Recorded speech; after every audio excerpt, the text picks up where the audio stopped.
Welcome to the Slop Temple. We pray this video helps. In this video, I will show you how to create a public Discord server. Let's begin by opening Discord and clicking the plus icon on the left sidebar to add a new server. Next, select Create My Own and then choose for a club or community. Give your server a unique and memorable name and upload an appealing icon to represent your community.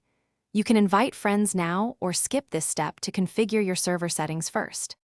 Now, let's dive into the essential server settings. Click on your server's name at the top left and select Server Settings.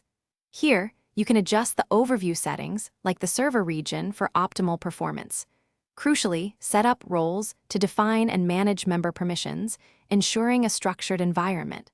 Also, configure moderation levels to protect your community from unwanted content and behavior. A well-organized server is key to a great user experience. Start by creating categories to group your text and voice channels logically. For example, you might have a general category with a chat text channel and a voice chat voice channel.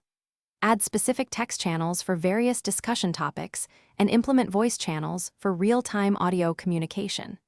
Remember to adjust channel permissions to control access for different member roles. To make your server public, navigate to Server Settings and enable Community Features. This unlocks powerful tools for growth.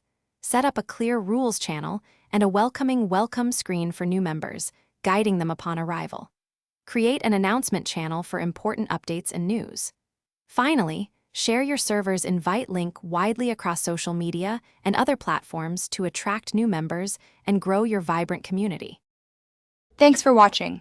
Consider subscribing if we helped you.